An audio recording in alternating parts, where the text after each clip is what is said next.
नमस्कार मित्रों, मैं हरिओम एस्ट्रोलॉजर आपका अपने चैनल में हार्दिक अभिनंदन करता हूं। आज मैं आपको सुनाने जा रहा हूं श्री कृष्ण पर लगा चोरी का कलंक। सुनिए समंतक मणि की पौराणिक कथा। भाद्रपद मास की चतुर्थी तिथि को शुरू होने से लेकर खत्म होने तक चंद्रमा का दर्शन नहीं करना चाहिए। यदि कोई भूल से गणेश चतुर्थी के दिन चंद्रमा का दर्शन हो जाए तो मिथ्य दोष से बचाव के लिए समंतक मणि की कथा अवश्य श्रवण करनी चाहिए। गणपति भगवान की जय।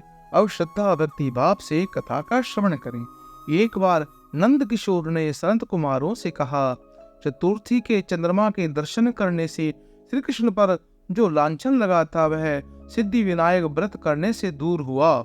ऐसा सुनकर संत कुमारों ने को आश्चर्य हुआ।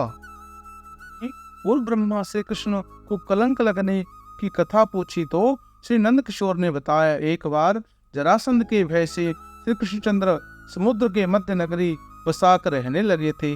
इसी नगरी का नाम आजकल द्वारिकापुरी है।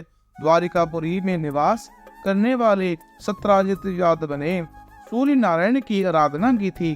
तब भगवान सूर्य ने उसे नित्य 8 भार सोना देने वाले समंतक मणि अपने गले से उतार देकर दे दी। मणि पाकर सत्राजित यादव जब समाज में गया तो श्री कृष्ण ने उस मणि को प्राप्त करने के लिए इच्छा व्यक्त की। सत्राजित ने वह मणि श्री कृष्ण को न देकर अपने भाई प्रसेनजीत को दे दी। एक दिन प्रसेनजीत घोड़े पर चढ़कर शिकार के लिए गया। वहां उसने एक शेर ने उसे मार डाला और वह मणि ले ली। ऋषियों के राजा जाम्बवंत उस सिंह को मारकर मणि लेकर गुफा में चले गए। जब प्रसेनजीत कई दिनों से तक शिकार से ना लौटा तो सत्राजित ने बड़ा दुख जताया। उसने सोचा, श्री कृष्ण भगवान ने मणि प्राप्त करने के लिए उसके भाई का वध कर दिया होगा। अतः वह बिना किसी प्रकार की जानकारी जुटाए उसने प्रचार कर दिया कि श्री कृष्ण ने प्रसेनजीत को मारकर समंतक मणि छीन ली है। इस लोक निंदा के निवारण के लिए श्री कृष्ण भगवान बहुत से लोगों को के साथ प्रसेनजीत को ढूंढने के लिए वन चले गए। वह प्रसेनजीत को ढूंढते हुए शेर द्वारा मारा डाला गया और शेर को रीछ द्वारा मारने के चिन्ह उन्हें मिले। रीछ के पैरों की खोज करते करते वे जाम्बवंत की गुफा में पहुंचे और गुफा के भीतर चले गए। वहां उन्होंने देखा कि जाम्बवंत की पुत्री उस मणि से खेल रही है।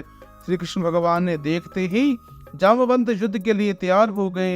युद्ध छिड़ गया। गुफा के बाहर श्री कृष्ण भगवान साथियों ने उनकी 7 दिन तक प्रतीक्षा कर फिर वे लोग उनके वध को जानकर पश्चाताप करते हुए द्वारकापुरी लौट आए। इधर 21 दिन तक लगातार युद्ध करने पर भी जाम्बवंत श्री कृष्ण भगवान को पराजित न कर सका। तब उसने सोचा, कहीं वह अवतार तो नहीं जिनके द्वारा मुझे रामचंद्र जी का वरदान मिला था। यह पुष्टि होने पर उन्होंने अपनी कन्या का विवाह श्री कृष्ण के साथ कर दिया और मणि दहेज में दे दी। श्री कृष्ण भगवान जब मणि लेकर वापस आए तो सत्राजित अपने किए पर बहुत लज्जित हुआ। इस लज्जा से मुक्त होने के लिए उसने भी अपनी पुत्री का विवाह श्री कृष्ण भगवान के साथ कर दिया। कुछ समय के बाद श्री कृष्ण भगवान किसी काम से इंद्रप्रस्थ चले गए। तब अक्रूर जी तथा ऋतुवर्मा की राय से सत्यधनवा यादव ने सत्राजित को मारकर मणि अपने कब्जे में ले ली। सत्राजित की मौत के समाचार जब श्री कृष्ण भगवान को मिला तो वे तत्काल द्वारिका पहुंचे। सत्यधनवा को मारकर मणि छीनने को तैयार हो गए।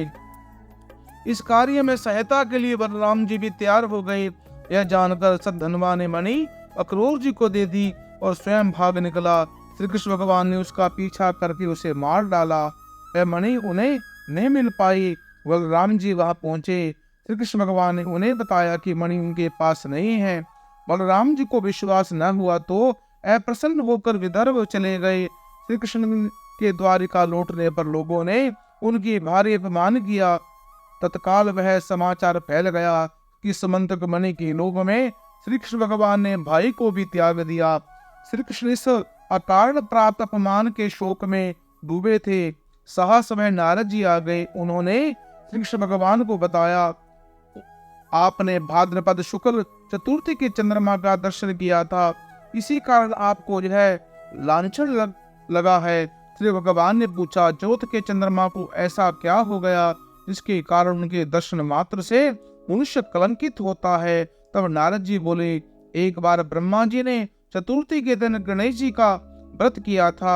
गणेश जी ने प्रकट होकर वर मांगने के लिए कहा तो उन्होंने मांगा कि मुझे सृष्टि की रचना करने का मोह ना हो। गणेश जी ने जो ही तथास्तु कहकर चलने लगे, उनके विचित्र व्यक्तित्व को देखकर चंद्रमा ने उपहास किया। इस पर गणेश जी रुष्ट होकर चंद्रमा को श्राप दिया कि आज से कोई भी तुम्हारा मुख नहीं देखना चाहेगा। श्राप देकर गणेश जी अपने लोक चले गए और चंद्रमा मानसरोवर की कुंडलियों में जा चुका।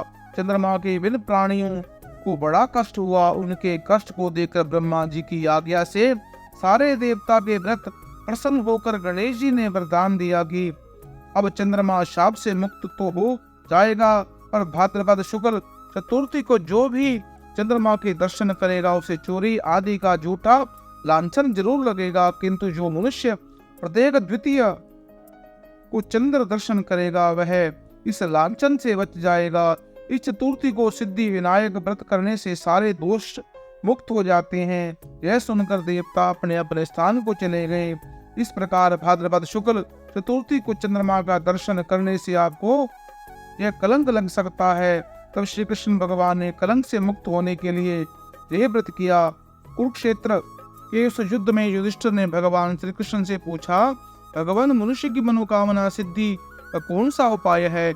इस प्रकार भगवान मनुष्य धन, पुत्र, सौभाग्य तथा विजय को प्राप्त कर सकता है।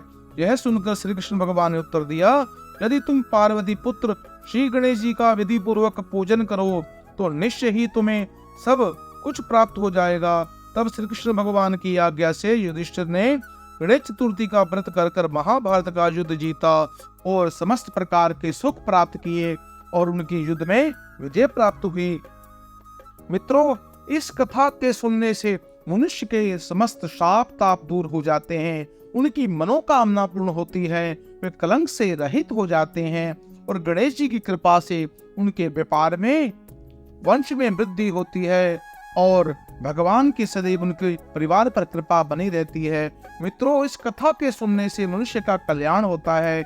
इस कथा को अपने इष्ट मित्रों से आप शेयर करें और पुण्य के भागी बने और अपने इस चैनल को सब्सक्राइब करें और अन्य जानकारियों के लिए आप हमारे इस चैनल को लाइक करें और कमेंट बॉक्स में ओम गंग गणपते नमः अवश्य लिखें।